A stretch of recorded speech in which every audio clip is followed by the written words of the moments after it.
Hello, everyone. Good evening. We are so excited to bring you a very special event tonight. We've got Christmas coming up next week. So tonight we are excited to have Bubbles for the Holidays as part of our 90 Days Around the World program. We have Rich on the line tonight who's going to be walking us through a couple of different sparkling options. For those of you watching on Zoom, please go ahead and leave any questions that you have in the chat. If you are watching on Facebook, please leave a comment on this live feed.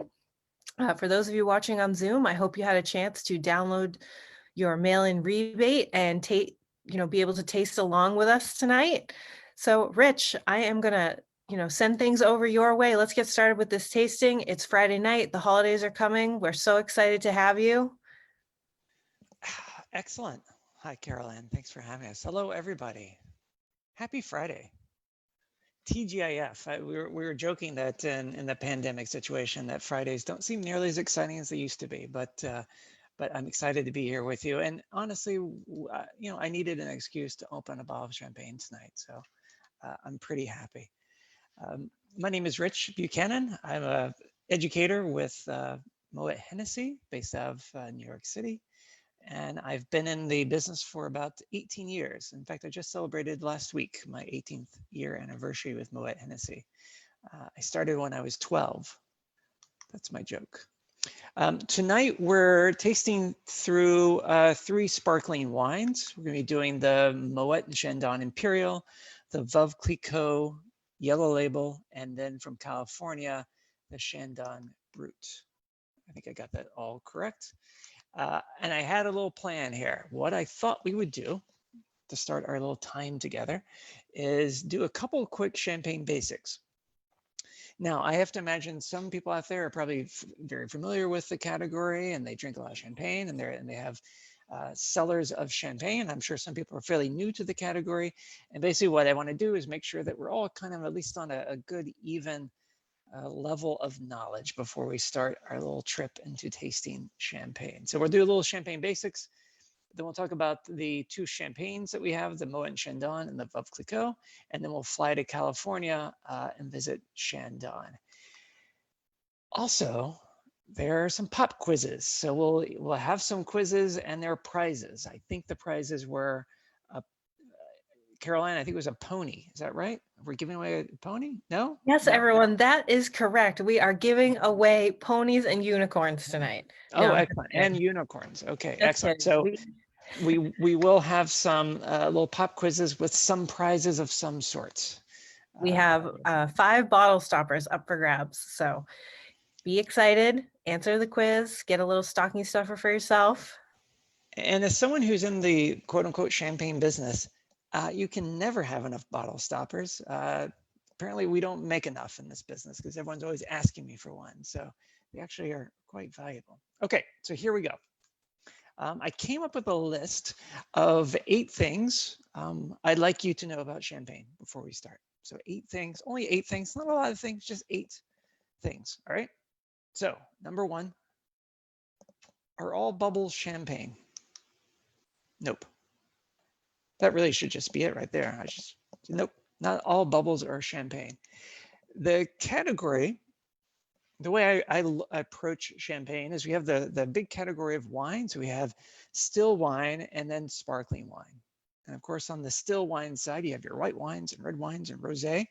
And then on the sparkling side, we have, in my mind, there's kind of 4 major categories. So we have champagne, of course, which you could argue is kind of the epitome of the category. So we have champagne from France, we have Prosecco from Italy, we have Cava from Spain. Not so much in the United States, but Germany makes a sparkling wine called Sekt.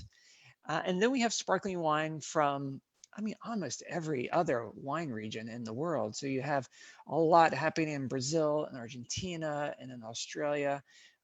The Shendon brand actually has properties in India and China as well. So sparkling wine being made around the world. But to me, there's kind of these 4 big categories with champagne, Prosecco, Cava, and Sekt.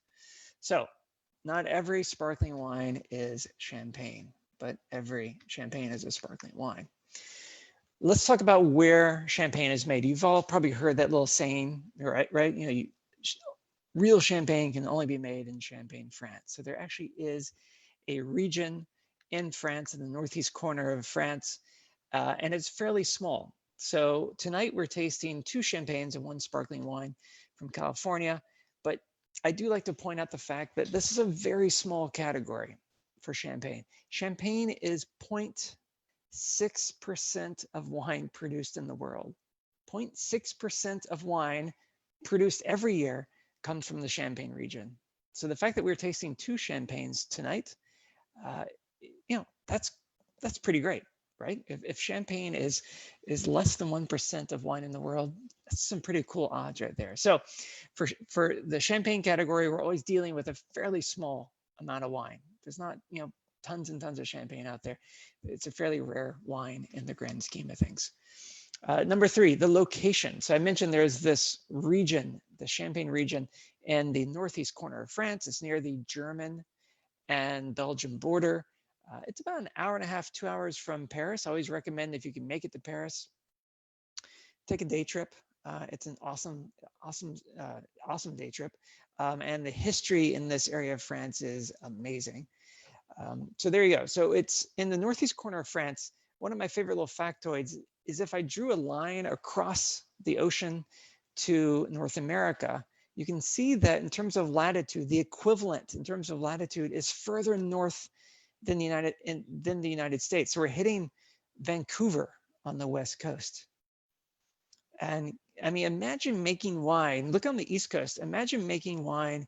What is that? Maybe like 3-4 hours north of the Maine border. I mean, it's crazy to think about how far north this region is. So this is going to be a problem because we're dealing with a region that's fairly far north.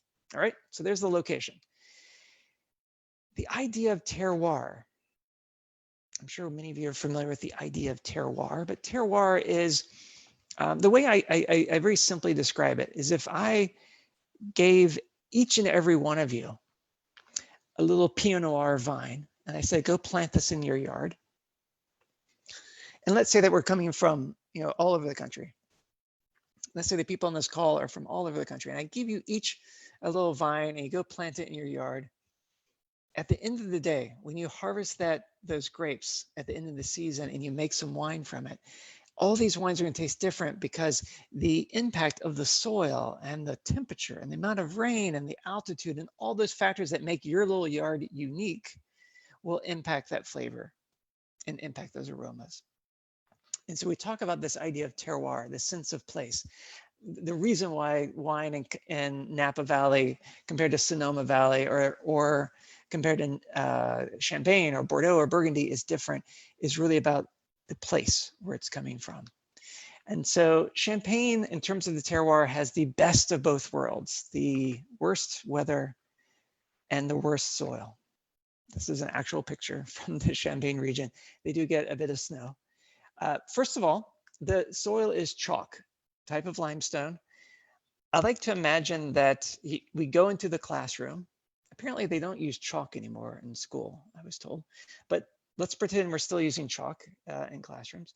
And we take the chalk off the rail and we put it into like a blender or something and grind it all up into a powder. We put that in a flower pot and we try to grow something in that.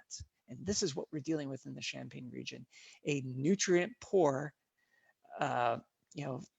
soil. You would hate to have this in your yard because your apple trees, your tomatoes would struggle in this type of soil. So we're dealing with quite a difficult soil to begin with. And then the weather, literally, you name it, it happens in the Champagne region. They have big issues with frost. They get about 200 days of rain per year. They get hailstorms. I have a picture right here of the hailstorms. They get hailstorms where you have hail, and this is one of my favorite descriptors. They get hail the size of a pigeon egg, which of course I have no idea how big a pigeon egg is, but apparently it's about yay big. Every possible climatic issue happens in this region. It's a very difficult place to make wine. So the weather is always difficult. And if you ever want to nerd out, you can read what they call the harvest reports, which tell you a week by week of what was happening in the vineyards, and they can be horrifying, honestly. Number 5, the primary grapes. So in the Champagne region, about 99.8% of the grapes planted are these three primary grapes. So Pinot Noir and Chardonnay. Those are two varietals that you're all very familiar with. And then Meunier. And Meunier is a grape that we don't see outside of regions that produce a lot of sparkling wine. So you see a little bit of it in California. You see a little bit of it in other areas where we're making sparkling wine, but it is really concentrated in the Champagne region. And I think it's a lovely grape. I think we need to all track down. There's a few producers. I know Shendon in California makes a red still Meunier wine. So it's 100% from the Meunier grape. It's fascinating. It reminds you a bit of Pinot Noir with a slightly different kind of spicy influence to it. So there you go. So we have our three grapes. We'll talk about how these interact with each other when we taste the wine in mere seconds. And then the percentages on our screen, that's the percentages of the plantings in the region. So 38% of the vineyards are planted with Pinot Noir, and then 31 for the other ones. Number 6, the bubbles are created in the bottle. I always like to mention this because invariably someone will ask me, when do you carbonate the wine? And the champagne process is basically making wine, and then we make it again. We do a second fermentation, and the second fermentation is in the bottle itself. The bottle that you are holding in your hand right now, the second fermentation happens in this bottle. It's sealed, and those bubbles are being created via a natural process, fermentation. And one of the byproducts of fermentation, not just alcohol, but CO2. But this is a process happening in the bottle itself. So we're not doing this in a big stainless steel tank. We're not injecting CO2. This is not your soda stream machine or your seltzer bottle, but this is a process that happens naturally in the bottle that you're holding in your hand. Still wine becomes champagne inside each individual bottle. Number 7, serving. Glassware. I honestly, I don't, whatever you want to use for glassware is fine.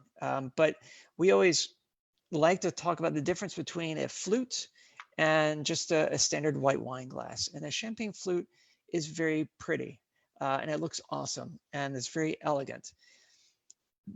The issue that I have with the flute is, from a technical point of view, it's very narrow and it kind of closes the wine up and you don't get a lot of the aromas. It is a fine glass. But if you really want to get the full impact of a champagne, you really do need a slightly bigger glass, like a universal or a burgundy or a white wine glass. Works really nice, gives you a little bit more space, opens up those aromas. And, if you want that full picture, you want all those aromas as well. All right. So glassware, use whatever you want to use, but if you want to get the full impact, I think a white wine glass works ideally.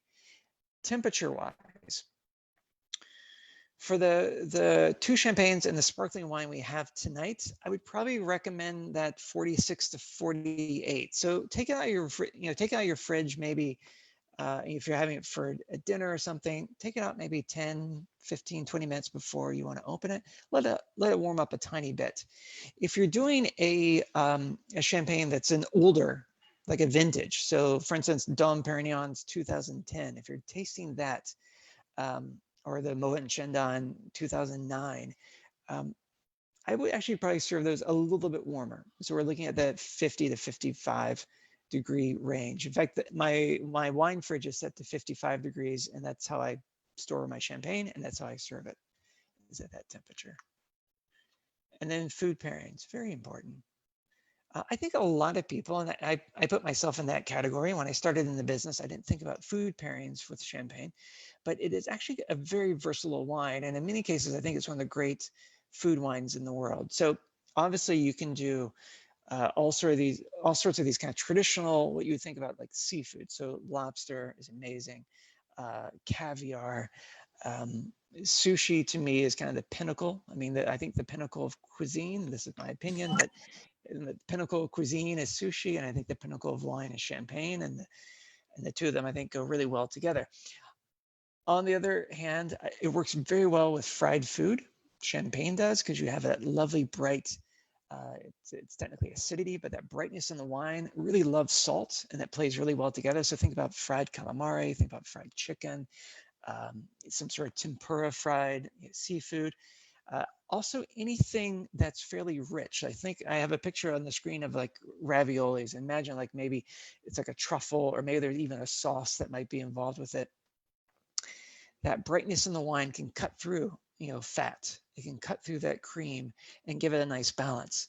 And that brightness in the wine will actually keep your palate nice and almost clean. It's like a palate cleanser. It is really, I mean, I know we're talking about, this is December, we have Christmas coming up, but Champagne is also one of the great Thanksgiving wines. So think about that for next year as well. And I also threw on the screen lobster rolls and Peking duck, which are amazing with Champagne for different reasons. All right, so now I'm hungry. And then last point, number 8, the most important thing we need to know how to do, how to open your bottle of Champagne. So if you haven't already, I do have a couple quick little steps on the ways I recommend opening Champagne. Number 1, every little bottle has a pull tab on it. That'll take that foil right off. You don't need a wine key or anything. There is one exception. I mentioned Dom Perignon earlier. And I believe Dom Perignon is the only Champagne on the market that doesn't have like a nice little tab on the foil, but the foil is so thin, you basically just put your finger right through the foil and pull out the cage. So this is, every Champagne except for one has this nice little tab on that foil. It comes right off.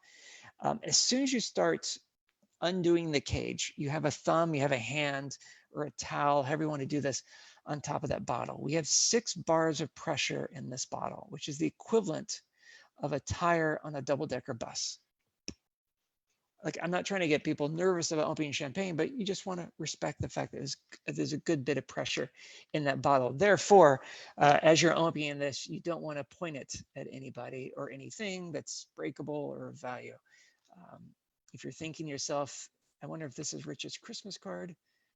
Yes. And then once you have that cage nice and loose, and actually I leave the cage on there, but it's nice and loose because it gives me a little extra traction. Like I said, as soon as that cage is loose, you have a hand, thumb on top of that bottle at all times. You don't want that cork to sneak away and pop. And then the last thing, kind of the most important bit, is you're taking the bottle at a 45-degree angle. You're not really turning the cork. You're holding the top nice and firm, but you're going to turn the bottom. Now, why would you turn the bottom and not the top? Well, as you're turning the top of that, if you're turning the cork, at some point you're going to probably let go to readjust your grip. And invariably, as soon as you do that, the cork will pop. I mean, it's just a rule of thumb. The universe will always make that happen. If you let go during that process, no matter where you are, somehow the cork will always pop. So we keep our hand nice and firm on the top and we're turning the bottom. It gives you a lot more control.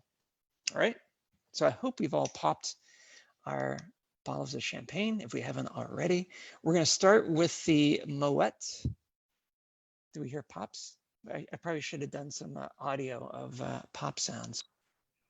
Yeah, guys, if you're tasting along, give us a virtual hand raise. Show us an emoji on Facebook or a thumbs up here on Zoom. We want to know if you're tasting along with us.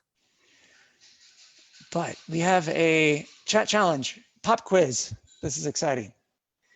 So what we're doing this in the, Carol-Ann, we're doing this in the chat, right? They're answering. Yes, I am watching. Okay, here we go. We're watching the chat. We have our first pop quiz question. It's so very exciting here. The Champagne region is on a similar latitude to, what's a similar latitude? We have A, B, or C, New York, Vancouver, Napa Valley, or Denver. Think about my little map that I showed you. Why you guys answer? I'm pouring some champagne. Tasty. All right. Do we have a bunch of answers in, Caroline? Yeah, we do. Okay. Are you ready for the big reveal? Somebody guessed Maine. I wish it was Maine. Yeah, It was there close you go. So a little bit further north than Maine. So we're dealing with Vancouver. It basically hits Vancouver on the west coast. Or somewhere in Newfoundland on the east coast. Who is our big winner? Do we know? Jonathan B. was the first person to respond with Vancouver. Jonathan B. Smart. Excellent. Sorry, that was super dorky. That was awesome. Yeah, not. All right, okay. So we've left our homes here on the East Coast and we've flown over to Paris and we've driven about an hour and a half, hour, 45 minutes into the Champagne region. And I rented us a hot air balloon and we're floating over the vineyards. This area where these photographs were taken are right north of the town of Epernay, which is where Moët and Shendon is located.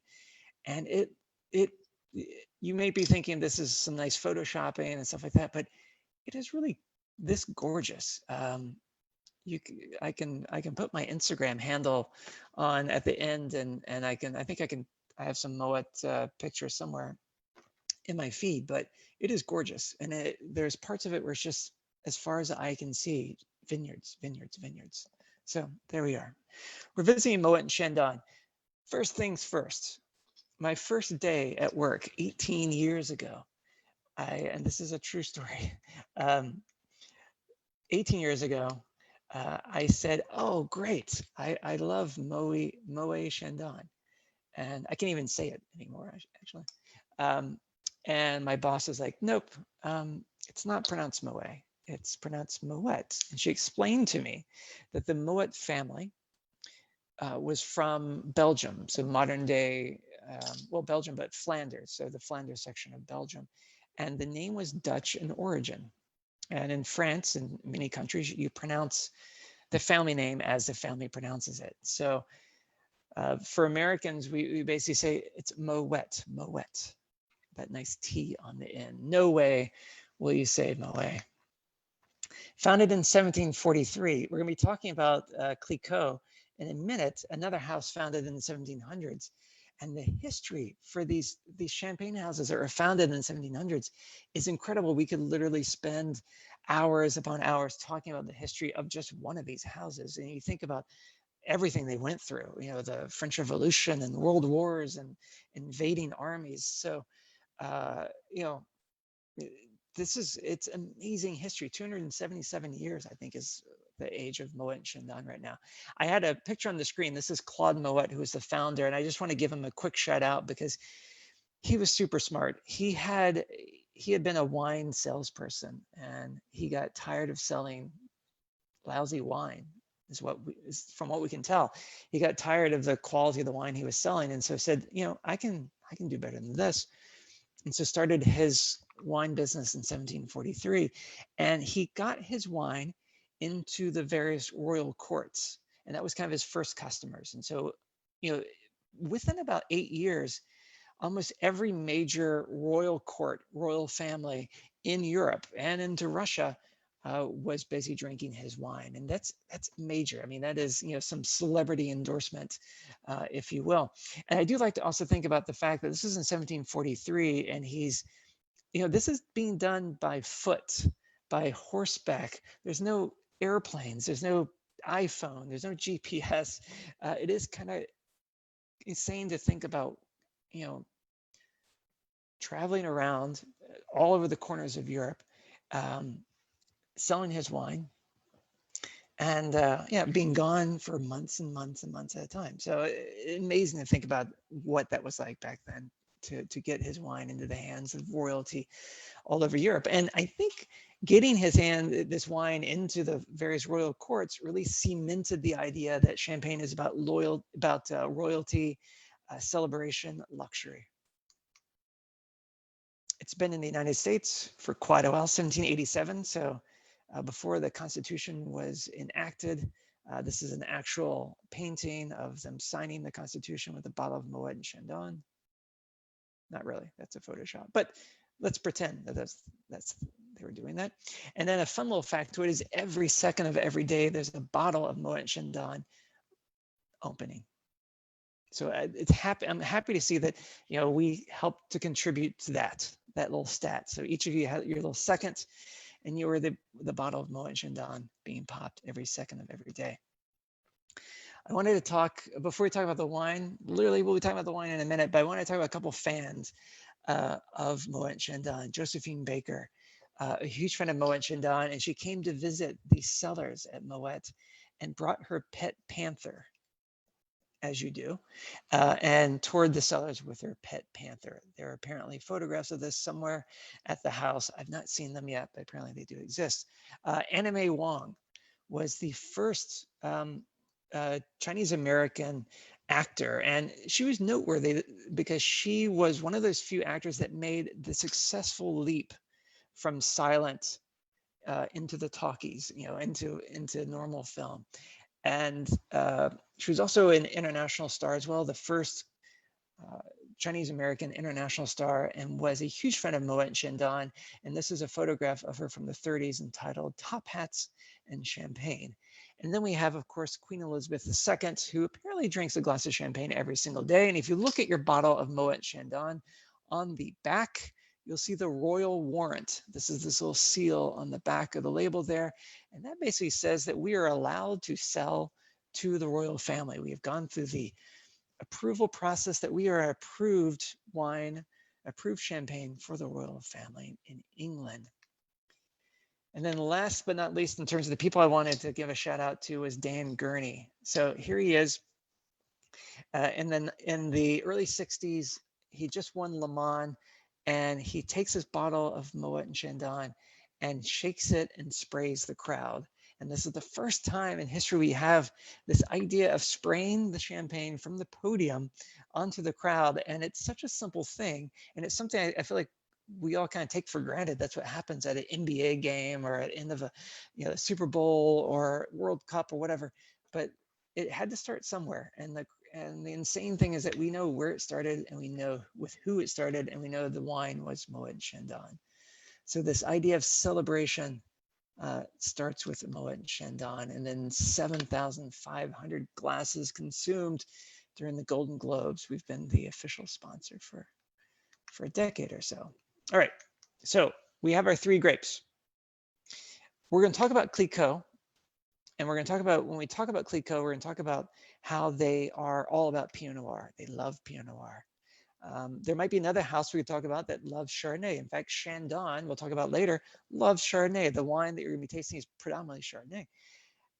Moët it's not a Pinot Noir house, it's not a Chardonnay house, but it's a Champagne house, in that they want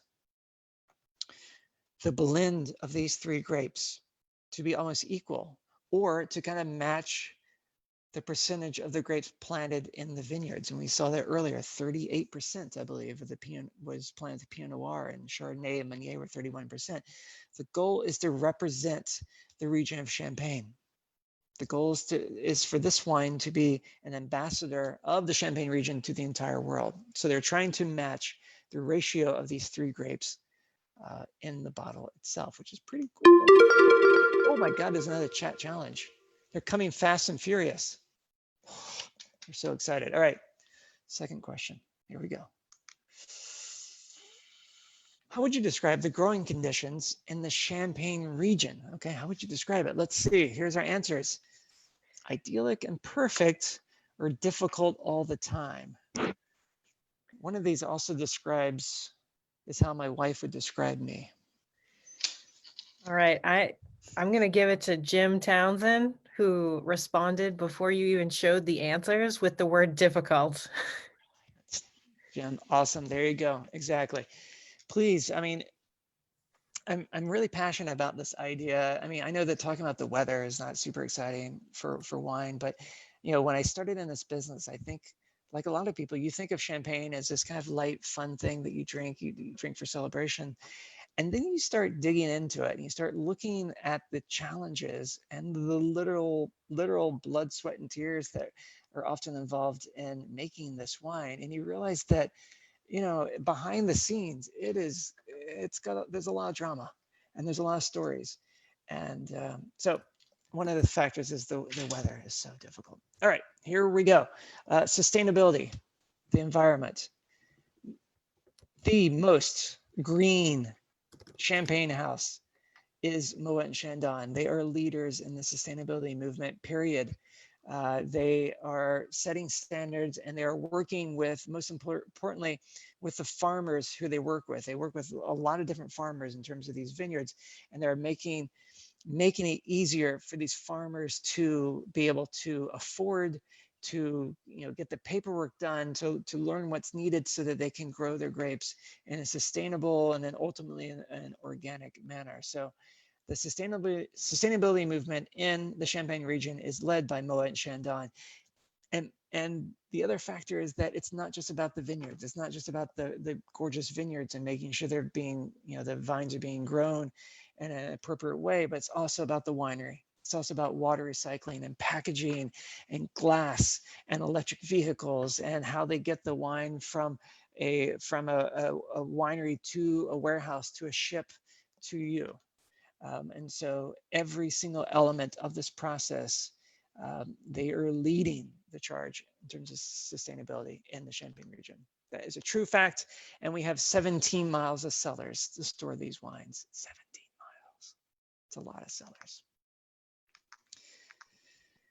All right. In your glass, you have Moët Imperial. Cheers. Happy Friday. Clink, clink. Rich, how do I get an invite to the 17-mile cellar to go for a run? Yeah, I've always joked that you could do kind of a weird marathon thing. You have to double back at certain points. I'll do it. I mean, literally get a plane ticket and call me, and we'll make sure you're in there. But actually, I will say this: if you're visiting the Champagne region, I do think, and I'm not just saying this because we have Moët and Vulcliko with us tonight, but both of their tours are pretty good. And I've done a lot of tours in the Champagne region. I would actually probably say I think the Vulcliko tour is a tiny bit kind of cooler, but the Moët tour is amazing as well. The cellars are pretty spectacular. So go to Champagne. So the bottle of Moët Imperial that you have in front of you was launched as our flagship in 1869, and that was the 100th anniversary of the birth of Napoleon. And Napoleon declared Moët as his favorite wine, not just his favorite champagne, his favorite wine. And he and Jean-Remy Moët, who was the head of the house at the time, the grandson of the founder, they had met years earlier, had kept in touch, probably on LinkedIn or something. And when Napoleon was coming through the region, probably on the way to invade or fight someone, he would text his friend and say, "Hey, do you mind I come by? We'll have dinner." And he's like, "Yeah, come on by." And they actually built a guest house. And you're thinking guest house like a cute little thing. No, it is a huge monster building. But they built him a guest house for him to stay. So the relationship between Moët, the Moët family, and Napoleon was very important. And so we named the flagship wine, the most popular champagne in the world, after Napoleon, or as a nod to Napoleon.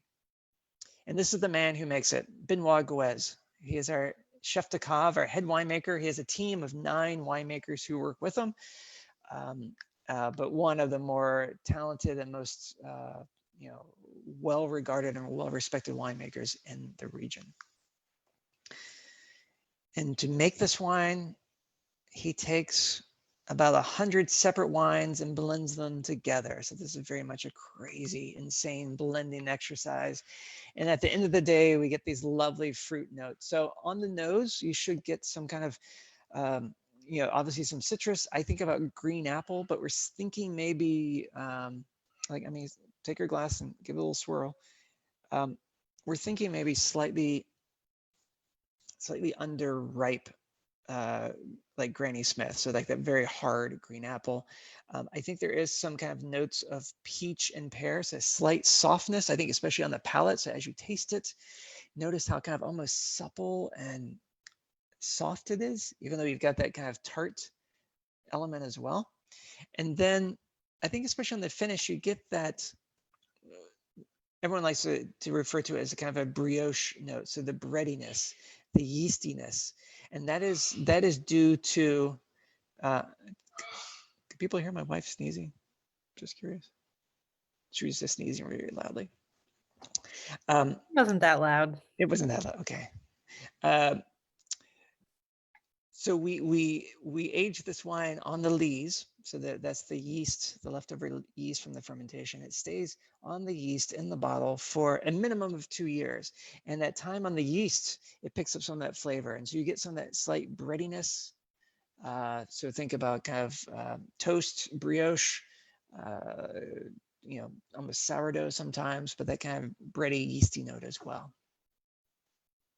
We have an equal blend of the three grapes we talked about, the Meunier, the Chardonnay, the Pinot Noir. A quick way I like to think about these three grapes, a fun little analogy, I think. Hopefully it's fun. I was thinking about back in the day, I had a stereo, and the stereo had an equalizer on it. You could adjust the bass and the treble. So to me, the Pinot Noir is the base. It's the foundation, it's the structure, it's the skeleton. The Meunier is in the middle, and the Meunier is that mid-range, supple, fleshy. And then on the end is the treble, and the treble is that high tone, right? So it's the white floral, it's the citrus notes. And so that's how I think about these three grapes, how they interact kind of on a music way. I think about the bass and the treble. That's your Pinot Noir, and that's your Chardonnay, and then the middle range is the Meunier. What do we think? Thumbs up, or whatever we can do in the Zoomy Zoom? Rich, we've got a handful of people tasting along with you, so these tasting notes are awesome.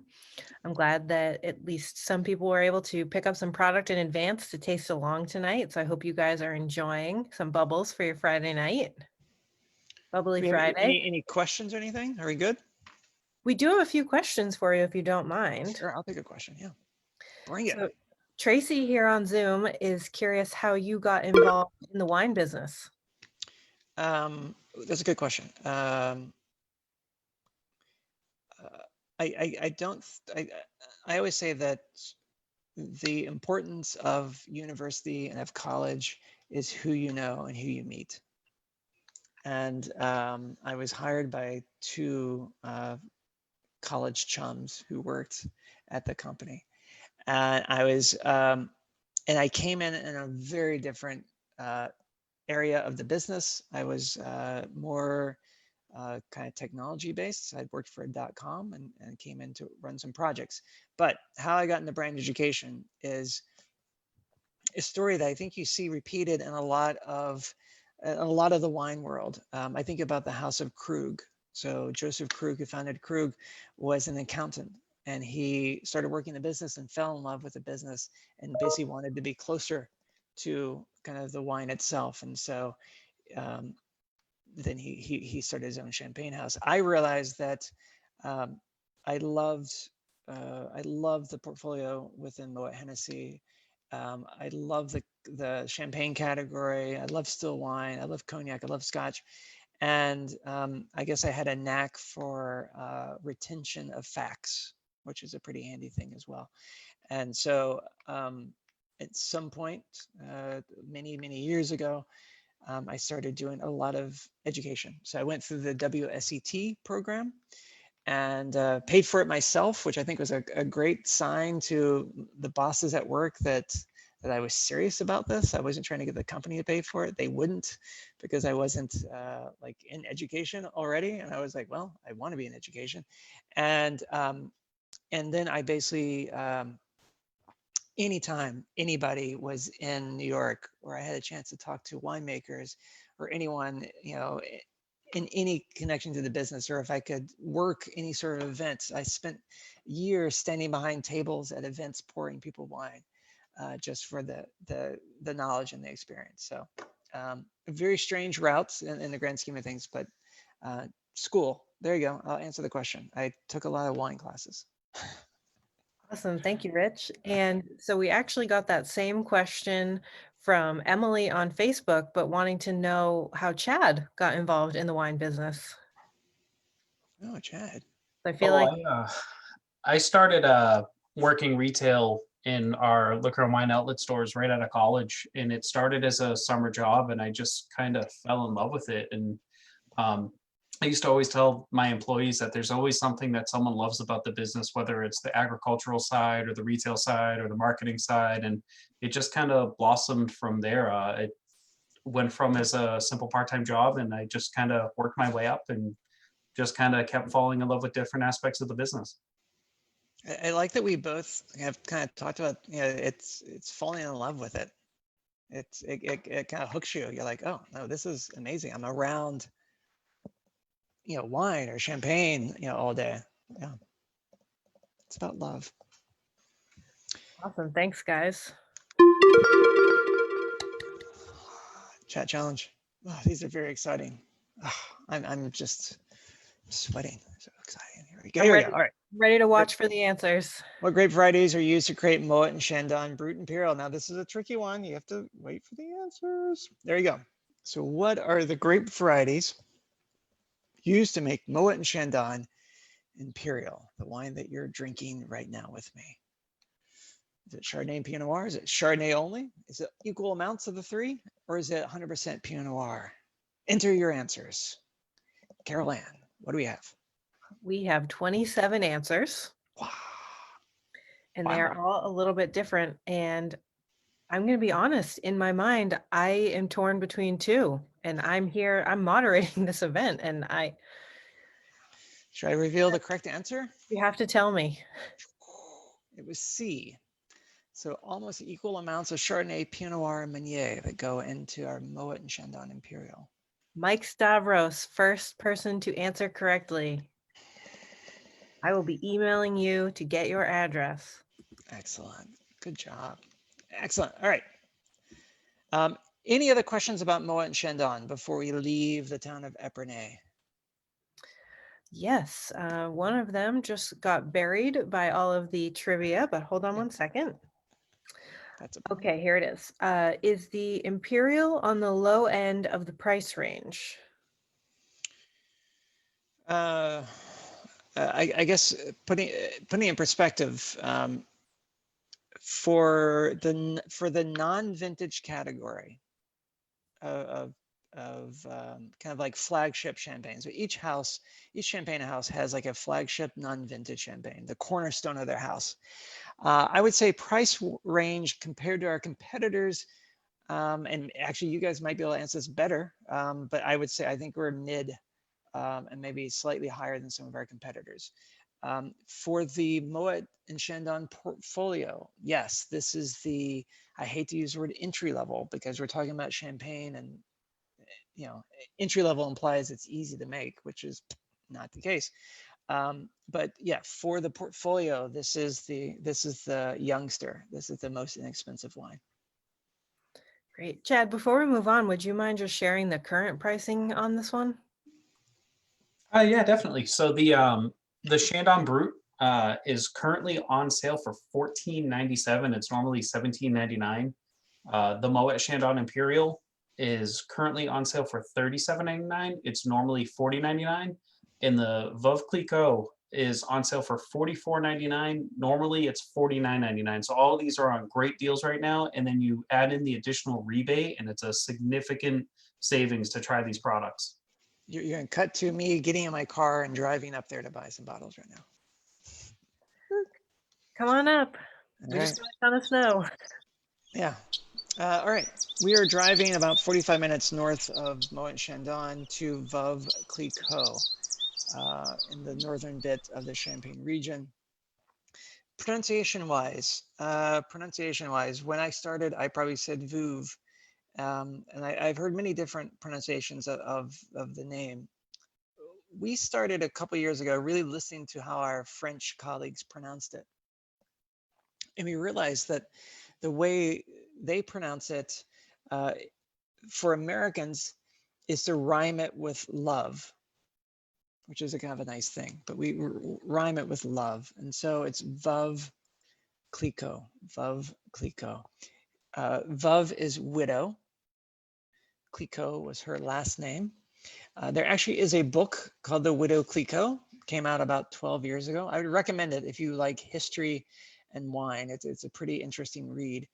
She was an amazing, innovative woman, an amazing business leader, arguably the first global business person. It's a great story. She takes over the house when she's 27 years old. Her husband had just passed away in the year 1805. Read it. It's great. She's awesome. Oh, there she is. Funnily, we only have one portrait of her. It was taken. It wasn't taken. It was painted when she was in her 70s. So we don't really know exactly what she looked like as a young person. And I mentioned that book. There it is on the screen there. I have no connection to the book, although I've always joked that I need to get some sort of profit sharing with the author, because I do promote it every time I can. Madame Clicquot takes over the house in 1805. Amazing story, because this is literally the worst time to take over a champagne house, because the revolution had just happened. The Prussians were occupying the region for most of that time. Napoleon had been declaring war on everybody. Business, it was very difficult. And then on top of it, they had a run of about 3 years of horrible weather where they basically had no grapes. If you can imagine, if your business is based around wine, having 3 years in a row where the weather was so bad that they had no grapes to make the wine with, yeah, that's it's bonkers. She did many things, but a couple things we like to kind of highlight. The first vintage champagne. So the first time a bottle of champagne has a year on the label, because look at the champagne you have in front of you. There's no years on the label, because we use a blend of different years to make a consistent style, and that is the majority of the champagne on the market. 85% is what we call non-vintage, made up of different years. But we do have a very small amount of champagne that has a year on the label. Most famously, Dom Perignon has a year on the label. But she's the first producer to make a vintage champagne in 1810. She invents a device called the riddling table, which is a process. I mentioned the yeast. Remember earlier we talked about the yeast in the bottle and it's resting in the cellar for years.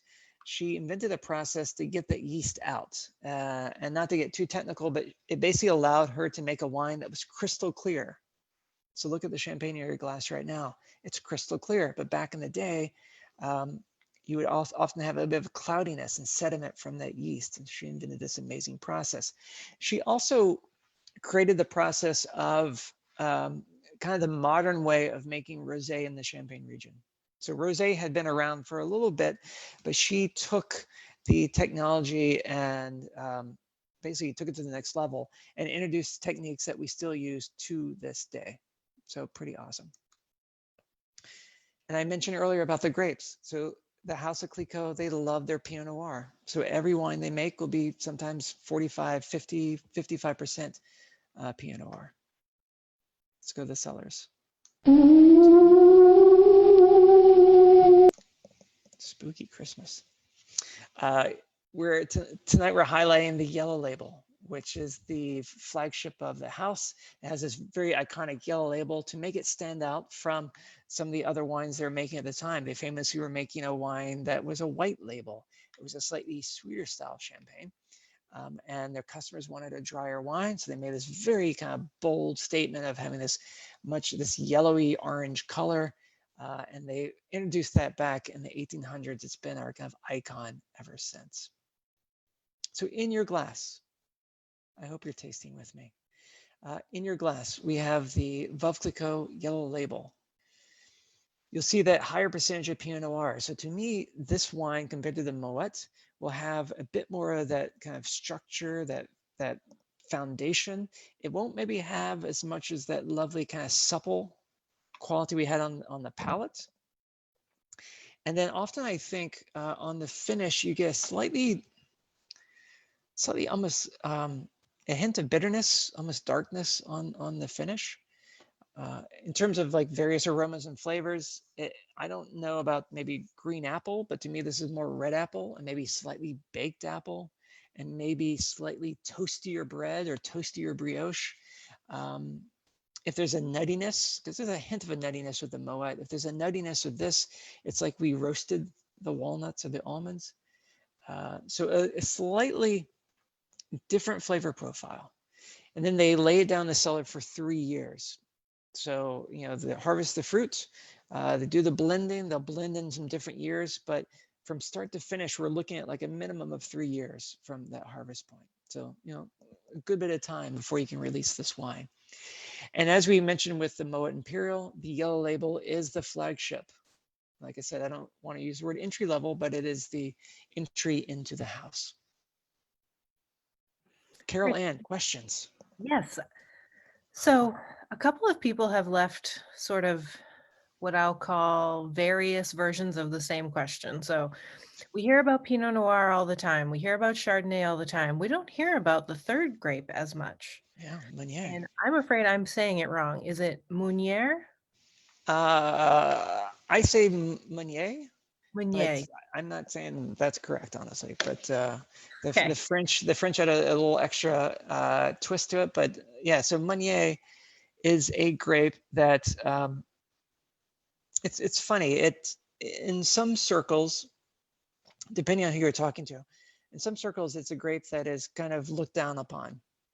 And you can kind of look at this percentage and you're thinking to yourself, the winemakers at Clicquot may not be big fans of the Meunier grape because it's only 15 to 20%. But there are other circles where it is a grape that's celebrated. And I find that a lot of sommeliers these days love Meunier. And so it's got this kind of cool cred to it as well. But you don't see it. You don't see it in a lot of other regions. The only time you'll ever see it is if the region is making sparkling wine. So you see a little tiny bit in California. You'll see a little tiny bit in Argentina and Brazil and Australia. But and the sad thing is you rarely ever see it by itself.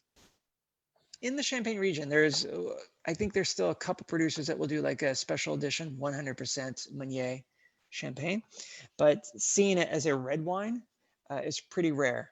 And I mentioned earlier, but at Shendon in California, they do make a red wine that's 100% Meunier. So if you're out there in Napa Valley, in the town of Yountville, go for the tour at Shendon. It's a great tour, but also go to their little store and pick up a bottle of the Meunier because it is a spectacular little red wine. It is such a lovely, friendly little food wine. Yeah, I'm a big fan of the grape, but we don't see a lot of it. Great.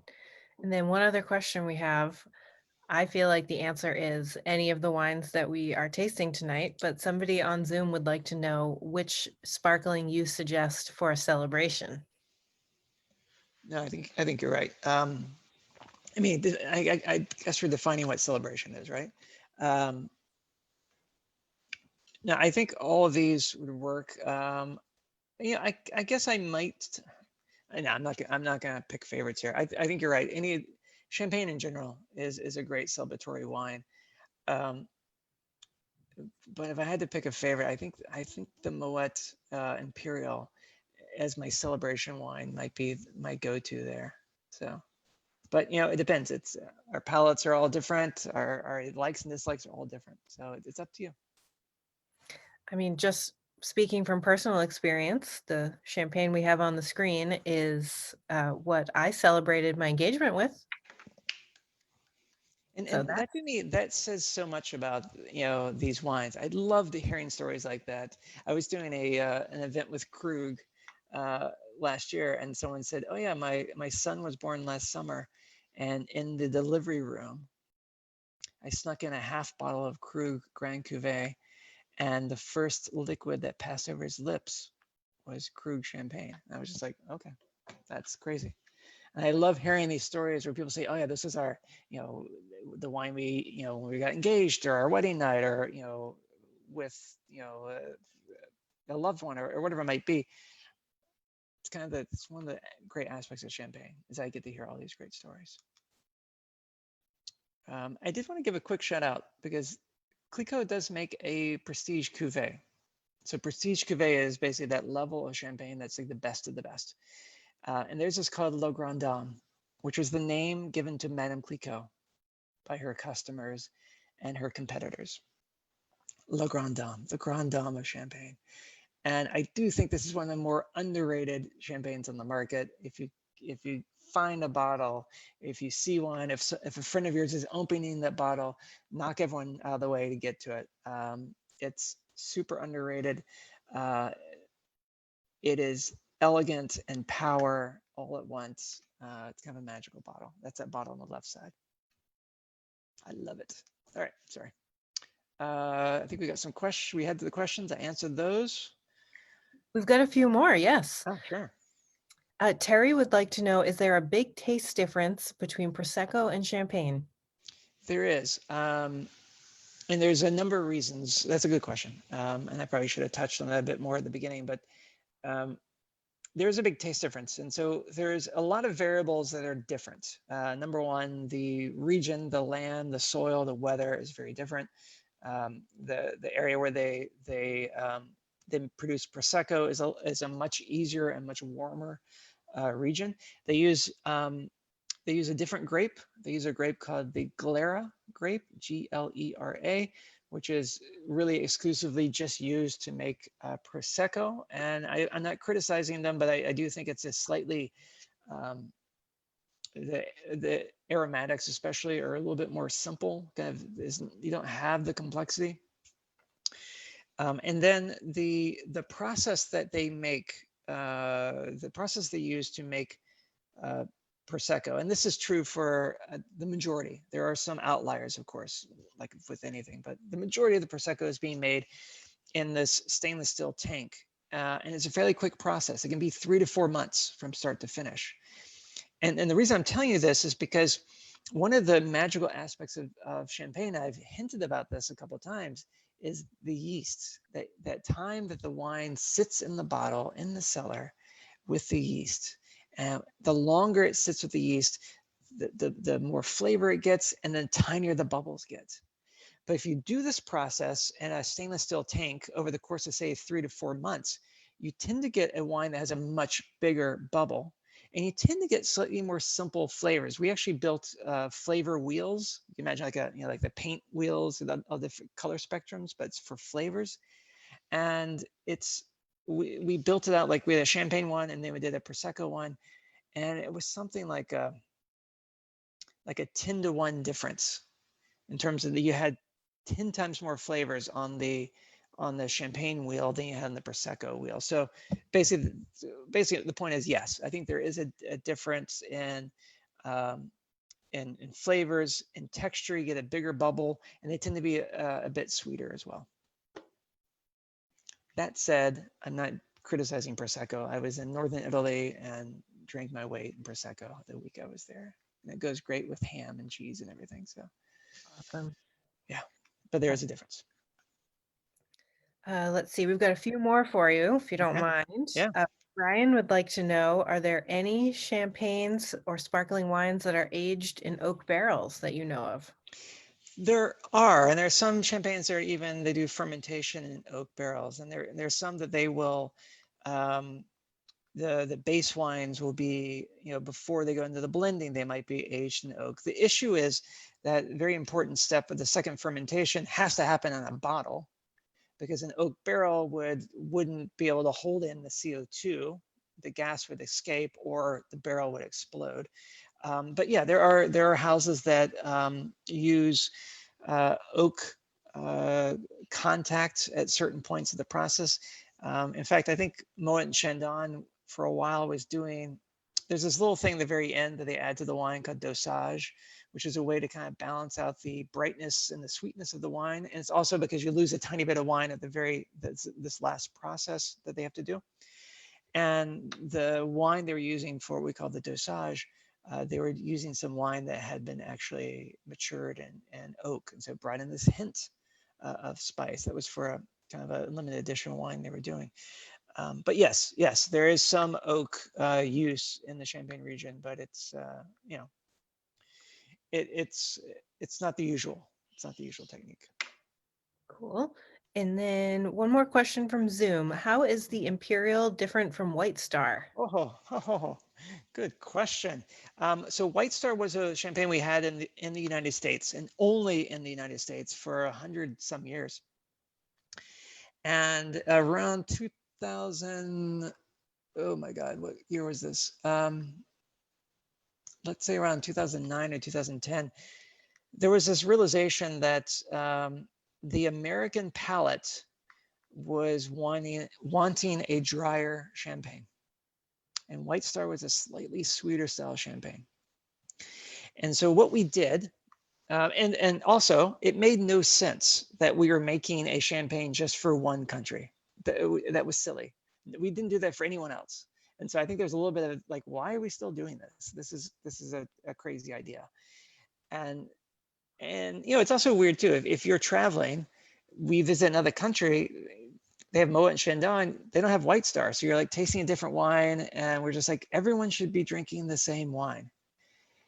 And so, and I forget the time frame, but I want to say maybe 2010 or 2011, they switched over the label. So literally the White Star champagne, we put the Imperial label on it for about a year or so, just to kind of, so people wouldn't freak out too much. We're like, the wine is still the same. And then over the course of about 3 or 4 years, we very slowly tweaked the blend till eventually it was the same as the blend is everywhere else in the world. And so, yeah, White Star, like I said, it was just a United States product. And yeah, I guess we discontinued it. Awesome. So I know I said that was the last one, but that's not true. We've got a few more questions. So One more Laura, wine to taste too. So we'll take one more question. We gotta taste the next wine though. okay. Laura here on Zoom is curious. She has a bottle of Shendon in her basement that has been there for over 20 years. What is the shelf life? Can she still drink it? Okay, so the shelf life for champagne or for sparkling wine, I mean, to me, there's like two things we're asking here. Is it fine to drink? Yes. Is it fine? Yes. It's not, it won't hurt you. It's just wine. Like any wine you find, you know, unless it smells like vinegar, then you're just drinking vinegar, and that's not necessarily a bad thing, I guess. So it's fine to drink. That said, the longer it's aging in your basement, in your cellar, it does evolve and change. And so one thing you're gonna notice is the bubbles will probably be gone. And it may take on different flavors and aromas. You may get more kind of like nutty. Yeah, think about sherry. Think about that kind of oxidized note you have if you have a glass of sherry ever. And so the flavor profile can be very different. And so honestly, I would, you know, chill it, open it up for, I don't know, New Year's or Christmas Eve or something. Have a backup bottle of something, because you may open it and be like, oh, it doesn't have any bubbles. I don't like it. The style will be very different. Can you drink it? Of course. Yeah, it's fine to drink. All right. So I'm throwing us into the van. And we're driving back. We're leaving Champagne, going to Charles de Gaulle. We're flying to San Francisco. We're going to Shendon. But first, we have another chat challenge. How do we pronounce this word? Here we go. There's answers. How do we pronounce this word? Does it rhyme with? How do you pronounce it? A, B, or C, or D? How do we pronounce it? I need some Jeopardy music. I'll work on that for the next time. Some Jeopardy music right now. Well, Rich, I love that you have the questions up on screen. It's great for everybody, including the people who are watching on Facebook and don't have access to the chat bar here. So, Oh, Brian. all right, we have 38 responses so far. Oh, man, you guys are awesome.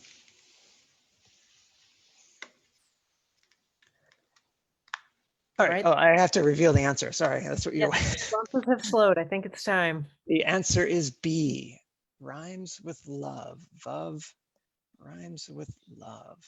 Tracy, our 90 Tracy. days around the world MVP. This is her 31st event that she has attended. Dang. Tracy, high Kudos, five. High five, Tracy. Tracy. All right.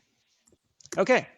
So I told you we're flying. We left France. We're in California. We flew in the SFO. We're driving about an hour and a half north.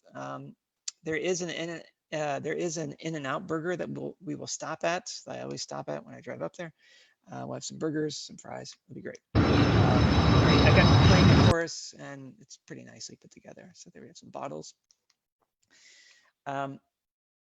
So, you know, we've talked about this kind of already, but what is the biggest difference between how champagnes are made and how the wines at Shendon in California are made. And they really are, they're made the same way. The process is the same. The grapes are the same. The difference is they're being grown in California. And we talked about how difficult the climate was in the Champagne region. But as you know, if you've been to Northern California, the weather is, it can be unbearably pleasant, right? It's awesome. They have almost perfect amounts of rainfall, especially in the wintertime. They don't get a lot in the summertime, which is kind of great. They get lots of sunshine, lots of heat. They have a nice temperature swing between the night and the day, which is great. They kind of keep the fruit fairly fresh. And so we just have riper grapes in California, not in France. So that's really the big difference in this case with Shendon. So there's our little map. We flew into San Francisco, drove up to Napa. We're in the town of Yountville. Yountville, I love the little town. By the way, I'll take us all to Calistoga. We'll do some mud baths and some massages and do a little spa day. It'll be fun. There's like 70 people on this thing, right? So I gotta get some money. All right, so we're in Napa Valley at Domaine Shendon, founded in 1973. This is the first French-owned sparkling winery in California. I do love this photograph on the bottom right. I mean, the 70s, us guys wore some pretty short shorts back then, apparently, but there you go. And it was an interesting marriage, if you will, partnership between a gentleman at, who was running Moët Hennessy at the time, named Mr. Vogüé, and then a gentleman named John Wright from California. And so it was very much this kind of almost stereotypical French winemaking team working with very stereotypical 70s California hippies coming together to start this project. So we started in 1973. Shendon is now 6 wineries. So there's 6 wineries within the Shendon family. The first one was in Argentina in 1959. So the Shendon winery, the Shendon project starts in 1959. Now we have 6 properties. I think I've mentioned them: Argentina, Brazil, California, Australia, India, China. Cool stuff. We'll visit all 6 of them. This is gonna be quite a flight I have to pay for. But it's, like I said, the merging of these kind of 2 teams, the California team and the winemakers from Shendon, from Champagne.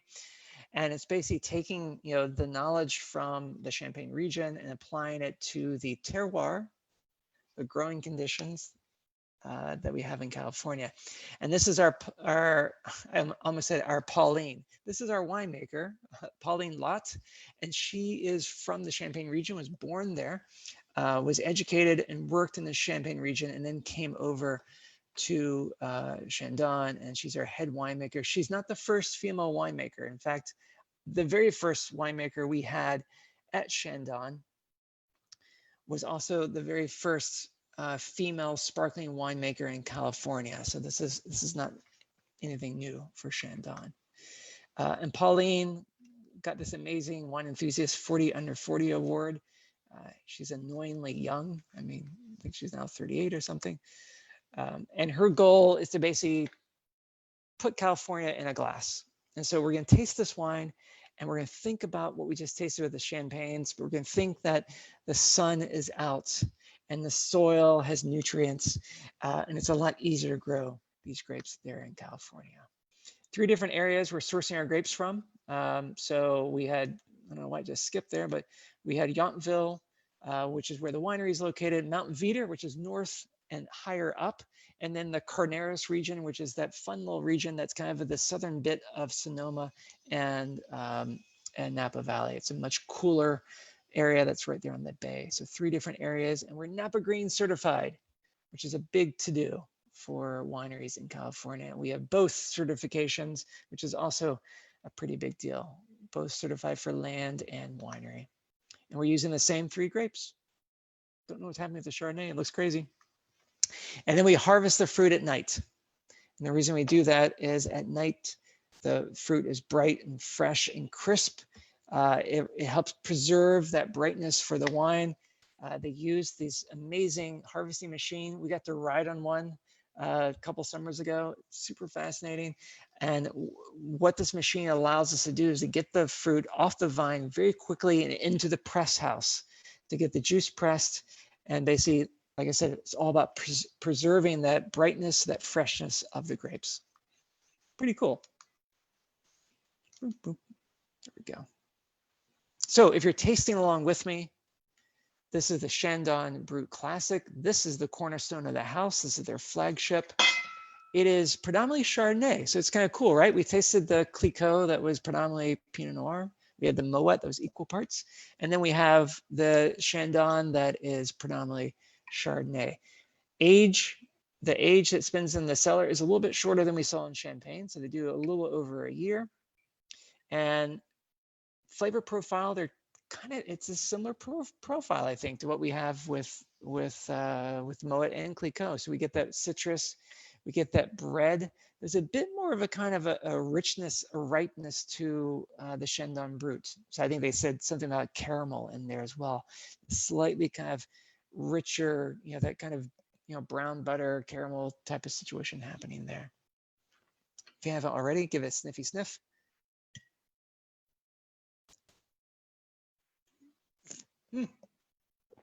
A dog. Hello, doggy. How cute is that? Carol Ann, do we have any questions about the Shendon Bruts or Shendon in general? Why machine picking and not by hand? So that's a good question, because in the Champagne region, it is the law that you have to harvest by hand. And there's a reason for that, because there's a number of reasons for that. Number one is it's the law. It literally is the law. But number two, because the weather is so difficult, it allows us to go through the vineyards and pick, literally kind of hand pick bunches, because often maybe we had an issue with botrytis or some sort of rot or fungus or mildew or whatever, and it allows you to go through and really precisely pick the best grapes. Machine harvesting is great because there's an element of speed. And you see this being used in New Zealand for Sauvignon Blanc, which is another, a wine. They want to preserve the freshness and the brightness of the fruit. And you see this a lot of times in California, especially for sparkling wine, especially for, I think, Chardonnay as well. The goal is speed. You get it off the vine into the press, and you want to stabilize the juice and then get the wine going. So it's all about preserving the quality. Now, yeah, I think, yeah, there was a second point, but I'd forgotten it, so I'm not gonna struggle. Yeah, I don't remember what my second point was, but I think I answered the question. It's about speed. It's about speed. The thing was this, the issue with machine harvesting is, of course, that it requires a lot of work in the vineyard. So you do have to spend a lot of time beforehand making sure that fruit that you don't want is off the vine on the ground. So whereas with hand harvesting, you can literally go through and just pick the ones you want. For machine harvesting, you do need to do a little bit of work going through and pulling the stuff that you don't want to be in the wine. In California, that's not a huge issue. So it's a relatively easy job. Great. And then Rich, not related to this bottle, but a couple of people on Zoom are wondering if you could please, before we hang up, put your Instagram in the chat so they can follow you. Okay, I can do that. As I'm doing that, food pairings.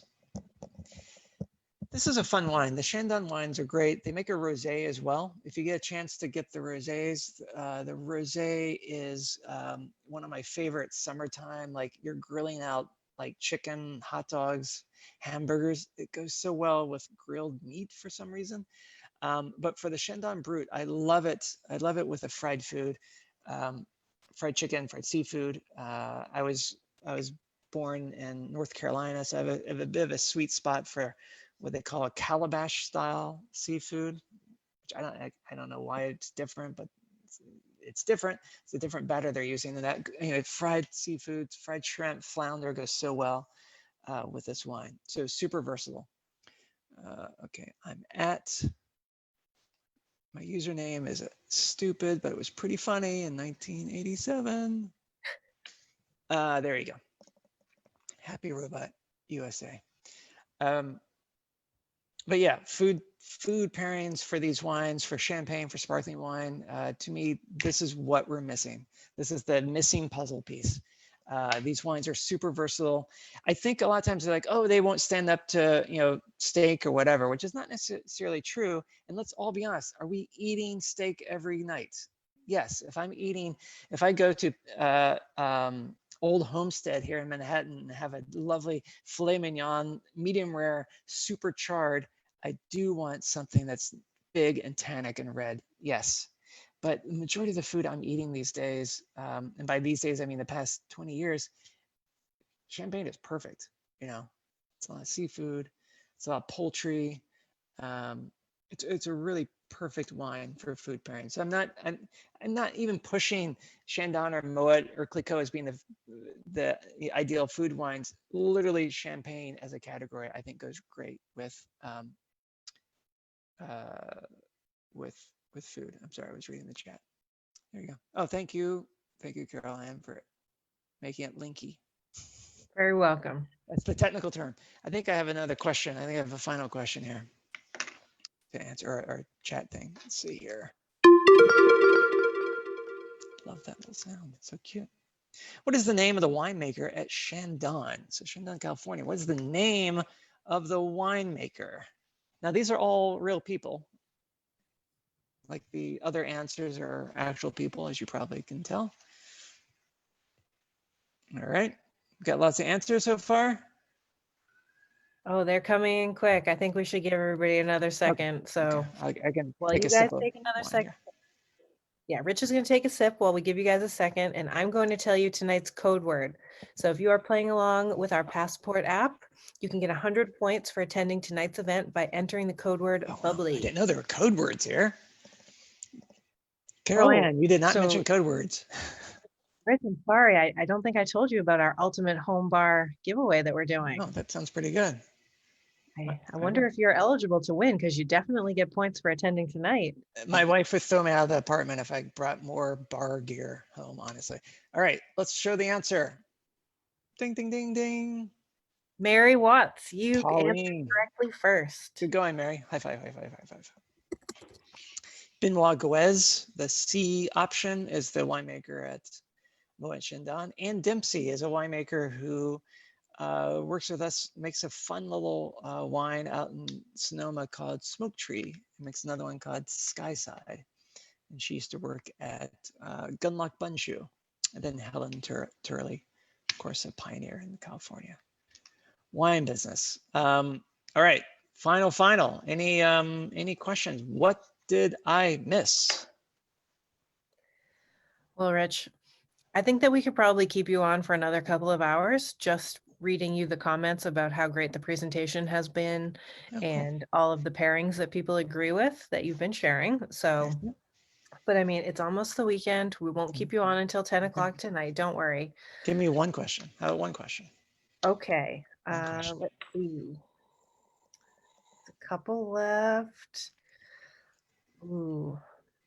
All right. Bert on Zoom wants to know, how would you compare the Moët with the Clicquot Brutes? That's a good. Please tell me I said those right. Yeah, I think you did. Yeah. That's a good question. And it comes up quite a bit. Because people often ask me, what's my favorite between those two? And the answer is, it depends. What is the difference? Well, in terms of, if we talk simply about the tasting profile and kind of what it is on the palate, to me, oh, here's a fun analogy. Do you guys remember back in the 80s? My mom went and did one of those makeup sessions, and they told her that she was like a spring or summer or fall, or maybe winter. Maybe that was an option. Is that a thing? Carol Ann, you're familiar with this whole thing? I do believe that you can be any of the seasons, and that is how you're supposed to base your lipstick and nail polish. Exactly. Yeah. So I was thinking about that the other day, and I was like, flavor profile. To me, the Moët is like, if we're doing the painting class, it's gonna be bright, primary light green and pink and orange and yellow and red. And I was like, it's definitely a spring. Like the color palette is definitely like a spring. And then the Clicquot, because they use I mentioned that we blend different years to make these wines. And so the Clicquot, the blend is actually, they're using some wine from sometimes 20 years ago. And that older style wine brings in that slightly more baked kind of fruit notes, stewed apple, baked apple, roasted notes. And so I think of Clicquot as almost a fall in terms of the flavor profile. It's doesn't have necessarily the same kind of high tone brightness that the Moët does, but it's got this almost like the Moët goes this way and the Clicquot goes this way. Ah, boy, I'm really stretching here for some analogies. Um, and this is all due to the selection of vineyards that they're using, the varietals they're using. Clicquot uses a lot more of the Pinot Noir. They age it in the cellar for longer, and they use the older reserve wine, where Moët is really about trying to preserve the purity of the fruit, because Moët has this kind of enviable position of having access to the best vineyards in the Champagne region. Every other Champagne house will say that they have great vineyards, but Moet can kind of basically say, yeah, like almost every vineyard we own is one of the best vineyards in the Champagne region. They have access to some amazing fruit, and they want to preserve the quality of that fruit. They want to mask it in a bunch of flavors and aromas and lose the purity of the fruit. So the Moet is about that brightness, and it's about that purity of fruit. And the Clicquot is about almost a nod to their, to the library of wines that they have. And so those older wines bring in that slightly more roasted, slightly more baked notes. Oh boy, I don't know if I answered that question at all, but I did share some fun analogies. That was great. That was a great answer. Mm. All right, everyone. Well, that wraps up all of our questions for Rich. I think that tonight was a great tasting event. I think this was a perfect primer, getting you guys ready for the holidays. Champagne makes a great last minute gift if you are looking for something to gift this holiday season. Of course, pick up a bottle for your New Year's Eve celebrations as well. So I would just like to thank Rich for joining us tonight. We really appreciate you being part of our 90 Days Around the World presentation. You really did take us all around. You're in New York. You took us to multiple California destinations and France. So we talked about Germany and Spain, and I think we went all around the world just tonight. So thank you, Rich. My pleasure. Sorry, we went a little long, right? This is an hour and 22 minutes. Well, everybody or nearly everybody stayed on. So Great. I think Thanks, that's everybody. volumes about your presentation skills. Thank you. Bert would like the code word again. So tonight's code word is bubbly. Enter bubbly into your app to get points for tonight's event. All right, everyone. So thank you again for tuning in. We'll be back next week for a couple more events before we take a break for the holidays. So get excited, pre-register on our website, 90daysaroundtheworld.com. And we will see you all soon. Have a great weekend, everyone. Good night. Thanks, Chad. Thanks, Carol Ann. It's been fun. Bye. Happy holidays. We'll talk